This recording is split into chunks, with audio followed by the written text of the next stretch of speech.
ശനിയാഴ്ച വൈകുന്നേരമുണ്ടായ ശക്തമായ കാറ്റിലും മഴയിലും മുണ്ടക്കയം കൊക്കയാർ മേഖലകളിൽ വ്യാപക നാശനഷ്ടമുണ്ടായത്. നിരവധിയിടങ്ങളിൽ വീടുകൾക്ക് മുകളിൽ മരം വീഴുകയും കൃഷിനാശം സംഭവിക്കുകയും ചെയ്തു. വൈദ്യുത പോസ്റ്റുകൾ തകർന്നതിനെ തുടർന്ന് മേഖലയിൽ വൈദ്യുതി ബന്ധം പൂർണ്ണമായും നിലച്ചു. ദേശീയപാതയിൽ മുണ്ടക്കയം 35 മൈൽ ഫോറസ്റ്റ് സ്റ്റേഷന് മുന്നിൽ നിന്നിരുന്ന കൂറ്റൻ തേക്കുമരം ഒടിഞ്ഞു വീണ് ഗതാഗതം പൂർണ്ണമായും തടസ്സപ്പെട്ടു.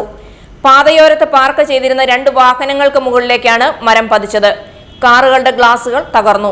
ഈ സമയം റോഡിൽ മറ്റു വാഹനങ്ങളോ കാൽനട യാത്രക്കാരോ ഇല്ലാതിരുന്നതിനാൽ വൻ ദുരന്തം ഒഴിവായി.